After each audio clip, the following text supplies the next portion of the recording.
오늘 하나님 말씀은 로마서 9장 30절에서 33절까지 말씀입니다. 그런즉 우리가 무슨 말을 하리요? 의를 따르지 아니한 이방인들이 의를 얻었으니 곧 믿음에서 난 의요, 의의 법을 따라간 이스라엘은 율법에 이르지 못하였으니 어찌 그리하냐? 이는 그들이 믿음을 의지하지 않고 행위를 의지함이라. 부딪힐 돌에 부딪혔느니라. 기록된 바 보라, 내가 걸림돌과 거치는 바위를 시온에 두노니 그를 믿는 자는 부끄러움을 당하지 아니하리라 함과 같으니라. 아멘. 우리 그리스도인들의 3대 생활 강령은 항상 우리 마음속에 평생에 두어야 될 그러한 말씀입니다. 항상 기뻐하라, 쉬지 말고 기도하라, 범사에 감사하라. 이는 그리스도 예수 안에서 너를 향하신 하나님의 뜻이니라. 실제로 우리가 예수 그리스도를 믿는다 그러면 하나님을 신뢰한다는 말은 어떤 일들 속에서도 하나님의 선한 뜻이 있기 때문에 기쁜 상황이 아니더라도 기뻐할 수 있어야 되는 것이고, 그리고 감사하지 않을 상황에도 감사할 수 있어야 되는 것이고, 그런데 이것이 우리 삶 속에 실제로 실생활이 되어버려야 되는 것이에요. 이게 습관화로 이루어져야 됩니다. 그래서 이 항상 기뻐하라는 것이 이 원어에는 카이레테란 말인데, 카이레타라는 뜻이 뭐냐면 습관적으로, 계속적으로. 무슨 말인 것이에요? 다시 이야기하면은 이 기뻐한다 이 말 뜻도 우리들 삶 속에 선택하라는 것이죠. 저희들 삶 속에 어떤 환경 속에도 기뻐할 수 있고 기뻐하지 않을 수 있는 거예요. 항상 기뻐해야 된다고 하는 말, 그러니까 습관적으로 기뻐한다 말은 기쁨이 없다 하더라도 기쁨을 찾아서 선택해야 되는 거예요. 이 끊임없이 선택입니다. 저에게 상담하는 성도님들 중에 여러 가지 환경적으로 어려워하는 성도도 있습니다. 아니면 디프레스 되고 또 영적으로 눌리고 뭐 여러 가지 일들이 많이 있습니다. 같이 이야기를 하는데 그때마다 제가 똑같은 것을 이야기해요. 환경은 선택이다. 어느 것을든지 자기가 원하는 대로 선택할 수 있다. 그 선택에 따라 결과가 나타날 수가 있는 것이다. 그런데 하나님께서 우리들에게 항상 기뻐하라, 그리고 쉬지 말고 기도하라. 기도의 성자는 이엔 바운즈는 인간이 할 수 있는 가장 위대한 일이 뭐냐면 기도라고 그랬습니다. 다른 어떤 일보다도 기도라는 거예요. 그러니까 기도하는 사람을 하나님 가장 귀하게 여기는 것이에요. 우리 교회에서 기도하면 있고 기도 안 하면 없다, 기도하면 하나님 책임, 안 하면 내 책임, 기도만큼 더 중요한 것이 없는 것이에요. 왜냐하면 하나님께서는 기도라는 것을 통로를 통해서 우리들이 응답해 주시기를 기뻐하시기 때문인 것이에요. 그리고 범사에 감사하라. 이것도 역시 마찬가지로 선택이잖아요. 감사할 일이 없을 때도 있습니다. 그렇지만 그 가운데서 우리가 감사를 찾게 되면 정말 감사하는 것이, 오늘 찬양 불렀듯이 모든 것이 하나님의 은혜잖아요. 뒤에서 보니까 성도님 손을 드시고 그리고 찬양을 같이 하는, 정말 우리가 하나님이 주시는 은혜를 생각한다면 만대 비따다도 이건 도저히 말할 수가 없는 하나님의 크신 은혜잖아요. 감사할 수밖에 없는 일인 것이죠. 그래서 감사도 마찬가지로 우리가 항상 선택할 수 있습니다. 찾을 수가 있는 것이고, 우리 잘 아는 이야기, 제가 이야기 드렸던 그런 이야기인데, 어떤 사람이 랍비를 찾아왔다 그러죠. 단칸방에 사는데 아이를 온 식구가 9명이 되는데 너무 힘들어 죽겠다는 거예요. 선생님이요, 내가 도저히 어떻게 할 수가 없으니 어떻게 하면 좋습니까? 9명이나 단칸방에 살고 있습니다. 그러니까 랍비가 염소 한 마리를 데리고 가서 일주일 동안 같이 살고 돌아오라고. 단칸방에 사람만 9명 살더라도 죽을 지경인데 염소까지 들어와서 같이 일주일 있게 되니까 일주일 후에 이 사람이 돌아왔는데 정신이 반 나간 사람 같이 돌아왔다. 어땠냐 그러니까 정신이 나고 죽겠습니다. 온 오물을 사고 치우고 막 온 식구들. 그러면은 이번에는 염소를 치우고 나서 일주일 있다 오라 그랬다. 염소 치우고 나서 일주일 동안 있다 오는데 얼굴이 해같이 빛나는 거예요. 너무너무 좋습니다. 천국이 따로 없습니다. 환경은 하나도 바뀐 거 없는 거예요. 그런데 실제적으로 그러한 그 있는 것에 대해서 감사를 모르고 있다가 조그마한 어려움이 들어와서 그것이 해결되고 나니까 그렇게 기쁜 것이에요. 성도님, 우리 삶 돌아보면 정말 모든 것이 감사할 일이고 기뻐할 일이라고 믿습니다. 그래 살면 기쁘게 사는 것이에요. 그렇게 살게 되면 우리가 은혜가 넘치게 살아갈 수 있게 되는 일인 것이에요. 그래서 우리 그리스도인의 3대 생활 강령, 항상 기뻐하라, 쉬지 말고 기도하라, 범사에 감사하라, 이것은 우리 평생의 마음에 가져야 될 것인 거예요. 아멘. 이 그리스도인의 3대 생활 강령이 항상 기뻐하라, 쉬지 말고 기도하라, 범사에 감사하라면은 이 로마서 9장 앞서 부분에 나타났던 내용을 한마디로 이야기한다면 그리스도인들이 지녀야 될 정신적인 선언문입니다. 9장에 나타나 있는 말씀이, 이 선언문에는 바울이 세 가지를 강조하고 있습니다. 그 첫째가 뭐냐면 그리스도인은 사람을 사랑하고 살리는 사람이 되어야 된다. 사람을 사랑하고 살려야 된다. 항상 말씀드리듯이 사람은 사랑의 대상이지 믿음의 대상은 절대 될 수 없다. 왜냐하면 사람과에서 믿겠다고 생각하고 모든 것을 다 줬다 왔을 때 나중에 배반을 당하면 견딜 수가 없어지는 거예요. 근데 사람은 다 연약하거든. 그러니까 사람은 항상 사랑의 대상이지 믿음의 대상이 아니다. 그래서 우리 그리스도인들은 사람을 사랑하고 살려야 된다. 그래서 우리 주위에 있는 사람도 나 때문에 살아나야 된다. 저희가 가는 장소들마다 영혼이 다운됐던 사람이 일어날 수 있어야 된다. 하나님께서 기뻐하는 사람은 나를 통해서 영이 새로워지고 힘을 얻을 수 있는 능력을 나타내는 사람이 하나님이 기뻐하시는 것이에요. 믿음 있는 사람이 누군 것이에요? 내가 믿음 있다 그러면 주위 사람에게 살릴 수 있는 능력을 나타낼 수가 있어야 되는 것이에요. 그리고 둘째로는 그리스도인은 정오할 수밖에 없는 사람이라 하더라도 그 사람마저 사랑해야 된다. 성령 전체가 사랑이니까. 에스겔 33장 11절에 보면 나는 악인이 죽는 것을 기뻐하지 아니하고 악인이 그의 길에서 돌이켜 떠나 사는 것을 기뻐하노라. 하나님께서는 악인이 망하는 것을 원하시는 것이 아니라는 것이에요. 악인이면 악인일수록, 죄인이면 더 큰 죄인일수록 하나님께로 인도하는 것, 이것이 바로 하나님의 사람이 하는 일인 것이에요. 하나님께서 가장 기뻐하는 그러한 일인 것입니다. 그런데 사람을 사랑하기 위해서는 우리 자신이 성령이 충만해야 되고 하나님 말씀을 붙들어야 돼요. 하나님 말씀을 붙잡고 하나님의 권능, 말씀의 권능을 가지지 않고는 원수를 어떻게 사랑해요? 나를 괴롭힌 사람을 어떻게 사랑해요?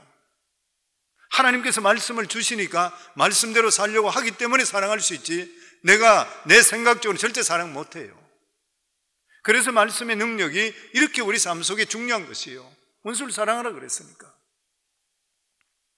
예전에 뉴스에 보니까 한국의 여의도 광장에 20세 먹은 청년이 차를 타고 그냥 사람들 속으로 돌진해 버렸던 거예요.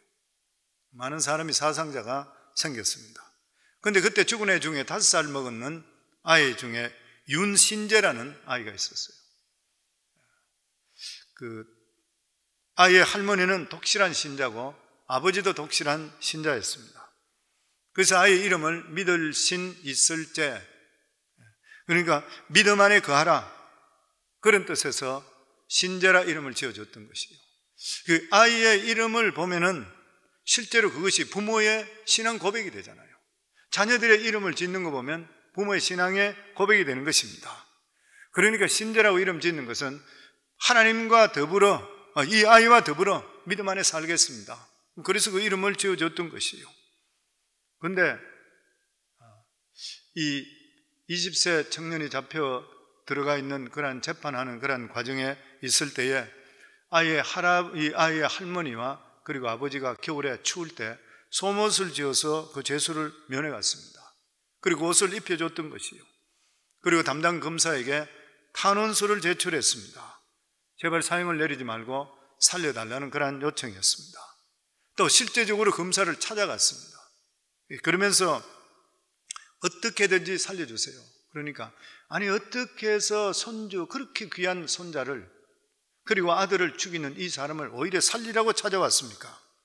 그러니까 이 아이는 이미 죽었는데 이 청년까지 죽게 된다면 하나님께 우리 자신이 죄를 짓는 것입니다. 그러니까 제발 살려주세요. 이 사람 살아서 예수 믿고 봐도 되는 것 같으면 그것이 우리에게 가장 큰 위로가 됩니다. 검사가 감격을 했다고 하는 것이에요. 평범하고 아무것도 힘도 없는 그러한 노인이지만 이런 사람은 성경이 나오는 어떤 사람보다도 귀하게 하나님께 상급받을 수 있는 그러한 사람이 되는 것이에요, 보면. 그래서 우리 예수 믿는 사람은 정오하는 사람이 없어야 돼요. 모든 사람들에게 복음을 전가할 수 있는 그런 마음을 가져야 돼요. 그리고 셋째로 그리스도는 사람을 사랑하고 살리는 일을 위해서 자기 목숨까지 내걸어야 된다. 로마서 9장 3절에 보면 사도 바울은 이렇게 말씀합니다. 나의 형제 곧 골육의 친척을 위하여 내 자신이 저주를 받아 그리스도에게서 끊어질지라도 원하는 바니라. 이 말씀은 너무나 귀한 말씀, 고귀한 말씀이죠. 내 형제 자매들이 예수 믿게 할 수만 있다면 나 같은 자는 구원의 반절에 떨어지는 한이 있더라도 그들을 진짜 구하기를 원한다. 얼마나 간절한 마음인지 모르는 것이요. 오늘도 이 땅에 예수 모르는 사람이 수도 없이 많이 있습니다. 우리 성도님, 우리는 예수 믿고 구원받았고 은혜 속에 매일매일 살고 있지만 수많은 사람들이 아직도 예수 모르잖아요. 우리 성도님 주위 친척들, 주위 사람들이 항상 기도하시죠. 만약에 우리가 세상을 떠나서 천국 갔는데 정말 우리 가깝게 지내던 사람들이 지옥 떨어져 있는 그 모습 본다면 얼마나 견딜 수가 없잖아요. 진짜 천국과 지옥을 안다 그러면 우리가 전도를 안 할 수가 없잖아요. 사도 바울과 같이 내 민족을 살릴 수 있다면 차라리 자가 죽어도 좋으니까 민족 살려주세요. 왜냐하면 그 심판의 무서움을 너무나 잘 알고 있기 때문인 것이에요. 인간은 앞서거니 뒤서거니 누구나 다 떠나게 되어 있는 것이에요. 그러니까 하나님을 모른다 그러면 억만장자라도 뭘 해요? 대통령이 돼도 뭘 해요? 인생이라는 짧게 지나가는 것이고 잊지 않으면 나중에는 영원한 심판이 있는 것인데 그런 마음을 가질 수가 있어야 되는 것이에요. 그러면서 우리 그리스도인들이 이러한 정신을 가져야 된다 강조한 후에 사도 바울은 오늘 30절에 33절에 보면 자기 앞에 있는 이 이스라엘이 문제가 무엇인지, 그들이 왜 하나님을 거부하는지, 왜 그토록 강팍하게 사는지에도 진단하고 있습니다. 30절 말씀 31절까지 같이 읽습니다. 그런데 우리가 무슨 말을 하리요? 의를 따르지 아니한 이방인들이 의를 믿었으니 곧 믿음에서 난 의요 의의 법을 따라간 이스라엘은 율법에 이르지 못하였으니. 본래 의를 쫓지 않는 이방인이 하나님의 의를 얻었습니다. 어떻게 얻었습니까? 믿음으로 말미암아. 본래 이스라엘 백성들이 스스로 의를 쫓던 그러한 사람들이었습니다. 그럼에도 불구하고 하나님의 의, 하나님의 법에 미치지를 못했습니다. 왜 그런 정세가 나타나는 것이에요? 32절의 원인을 밝혀주고 있습니다. 같이 읽습니다. 어찌 그리하냐? 이는 그들이 믿음을 의지하지 않고 행위를 의지함이라 부딪힐 돌에 부딪혔느니라. 그리스도를 믿는다는 것은 구체적으로 뭐예요? 나는 죄인이라는 것이죠. 죄인은 선하고 의로우신 하나님 앞에 절대로 설 수가 없습니다. 우리가 예수 그리스도의 보혈의 공로에 의지하지 않고는 거룩하시고 위대하신 하나님 앞에, 죄 없으시고 완전하시고 완벽하신 하나님 앞에 우리들은 절대로 못 섭니다. 우리가 예수 믿고 구원받음을 통해 의를 가졌다는 말이 뭐냐면 하나님 앞에 담대히 설 수 있는 자격을 가졌다는 것이에요. 우리 인간은 죄인이기 때문에 죄인은 하나님 앞에 바로 설 수가 결코 없는 것이에요. 그런데 이스라엘 백성들은 자기들이 행위를 통해서 능력으로, 자기 능력으로 의를 이룰 수 있다고 믿었던 것이에요. 근데 하나님은 거룩하시고 하나님께서는 완전하다 그랬었는데 조그만한 죄만 있다 하더라도 하나님 앞에 설 수가 없는 일인 것인데 이스라엘 백성들은 착각하면서 율법만 지키면 된다고 생각을 했던 것이에요. 근데 인간은 근본적으로 죄인이기 때문에 우리 인간은 완전해질 수가 없는 것입니다. 그래서 33절에 보면 복음이신 예수 그리스도를 반석, 바위로 비유하고 있습니다. 우리 33절 같이 읽습니다. 기록된 바 보라 내가 걸림돌과 거치는 바위를 시온에 두노니 그를 믿는 자는 부끄러움을 당하지 아니함과 같으니라. 구원의 집은 예수 그리스도의 바위를 기반으로 세워지는 것이에요. 그 위에 하나님의 의와 그리고 생명의 집이 세워지는 것이에요. 그런데 예수 그리스도 없이 의의 집을 짓는다고 하는 것은 기초 없이 집을 짓는 것과 똑같은 것이에요. 집을 지을 수가 결코 없는 것입니다. 내 능력으로 살려고 하면은 열매가 맺히지를 않는 것입니다.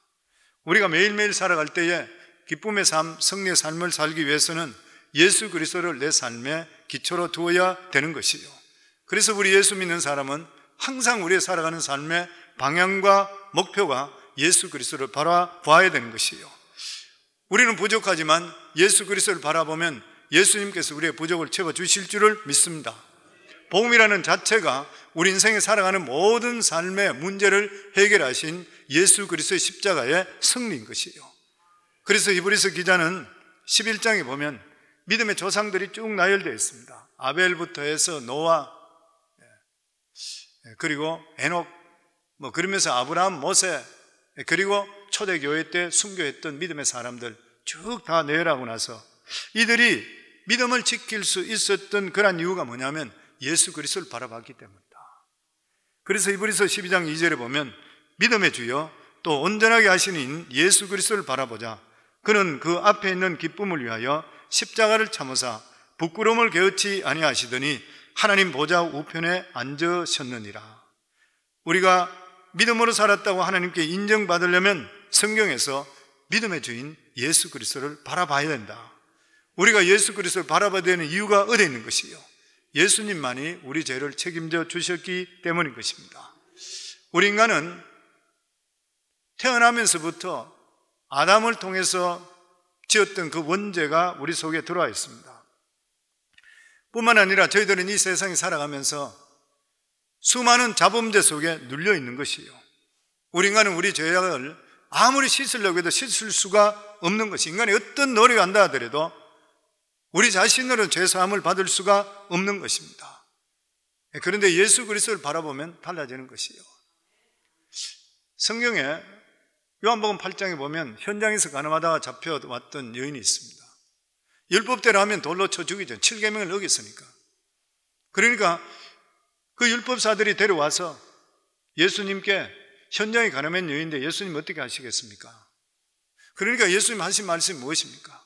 죄 없는 자부터 먼저 쳐라 그랬거든요. 너희가 죄 없다면 쳐라. 한 사람도 못 쳤거든요. 다 돌을 던져버리고 다 떠났던 것이에요. 예수님께서 울고 있는 여인에게 묻습니다. 너를 정죄하는 자가 어디 갔느냐? 그때서 정신이 들어 돌아보니까 아무도 없어요. 주님 아무도 없습니다. 그러니까 예수님께서도 나도 너를 정죄하자느니 다시 죄를 짓지 말라. 그러면 예수님께서는 7계명을 어기도 된다는 것인가요? 형벌 받을 자는 결단코 면제하지 않는다 그랬는데 가늠한 여인은 당연히 형벌을 받아야 되는데 율법을 어기는데 예수님은 율법을 완전케 오시기 위했지 율법을 어기려고 오신 거 아니잖아요. 그런데 예수님께서는 바로 이 여인을 위해서 대신 십자가의 그 짐을 짊어지셨던 것이에요. 오늘날도 마찬가지로 우리가 지은 모든 죄를 예수 그리스도 앞에 내어놓으면 용서받는 이유가 예수님께서 우리의 죄, 과거의 죄, 현재의 죄, 미래의 죄까지도 대신 짊어지시고 십자가에 못 박혀 죽으셨기 때문에 죄 용서를 받게 되어 있는 것이에요. 그래서 이 인생에, 이 세상에 우리 죄를 용서할 수 있는 분은 오직 죄가 없으신 예수 그리스도밖에 없는 것이에요. 그리고 둘째는 우리를 치료하기 위해서 예수 그리스도를 바라봐야 됩니다. 아담 이후로 인간은 다 병들었어요. 영이 병들고 도덕이 병들고 마음이 병들고 가정이 병들고 생활이 병들고 세계가 병들었어요. 세계가 아프가니스탄이나 이런 거 보고 하면 진짜 병들었어요. 너무나도 비참한 경우들이 너무나 많이 있습니다. 이것을 치료할 수 있는 길이 어디 있습니까? 아프가니스탄이나 중동이나 이런 데를 이 사람들 어떻게 치료할 수 있어요? 복음에는 딴 게 있겠습니까? 이슬람 종교를 믿고 있는 그 사람들 얼마나 비참해요. 복음이 들어가게 되면 문화적인 혁명이 일어나잖아요. 생명의 혁명, 문화적인 혁명이 일어나잖아요. 우리 교회 파송 선교사 보내고 선교하고 있은 이유도 그들이 들어가게 되면은 복음이 떨어지게 되면 변화의 역사는 반드시 임하는 것이거든요. 땅을 치료할 수 있고 인간의 살아가는 삶을 치료할 수 있고 가정을 치료할 수 있고 세상을 치료하는 것은 복음밖에 없어요. 우리도 치료받았잖아요. 예수 그리스도를 바라볼 때에 환난 속에서도 하나님 건짐을 받게 되어 있습니다. 인생을 살아가면서 끊임없는 환난이에요. 팬데믹뿐만 아니라 앞으로 살아가는 삶에 어떤 환난을 만날지 모르는 것이에요. 예수님의 제자들이 갈릴리 호수 풍파가 있을 때 예수님이 주무시고 계시다가 배가 뒤집어질 것 같은 그런 위압감 속에 예수님을 깨우잖아요. 예수님이 일어나셔서 바람과 파도를 꾸짖으니까 잠잠해졌다 그랬습니다. 그 환난의 풍파들, 환난의 바람들, 그래서 제자들이 대반절 저분이 누이신고 어떻게 해서 바람과 파도까지 잠잠하고 예수님 명령을 듣는 것인가? 예수님은 창조자 하나님이시기 때문에 이 세상의 모든 만물들은 예수님 말씀하시면 듣게 돼 있어요. 그렇기 때문에 예수님이 명령하시면 다 듣는 것이에요. 보면 우리 인생에 살아가는 삶에 환난이나 어려운 일에 모든 일이 생긴다 하더라도 우리가 예수 그리스도를 바라보고 주님만 바라볼 때 주님께서 역사하시면 환난을 잠잠케 만들어주시는 예수님인 것이에요. 그러니까 우리 삶 속에 살아가는데 항상 예수 그리스도를 바라보는 삶을 살아갈 때에 우리 인생이 복된 인생이 되고 승리 인생이 될 수가 있는 것이에요. 우리가 예수 믿고 구원받고 은혜 속에 산다는 것, 이보다 더 큰 기쁨이 어디 있겠습니까? 사랑하는 귀한 성도님들, 평생에 살아가면서 시선을 주님께 집중할 수 있기를 주의 이름으로 축원합니다. 주님께서 우리를 살려주시게 되어 있는 일인 것이고 우리 인생의 모든 문제는 해결될 줄 믿습니다.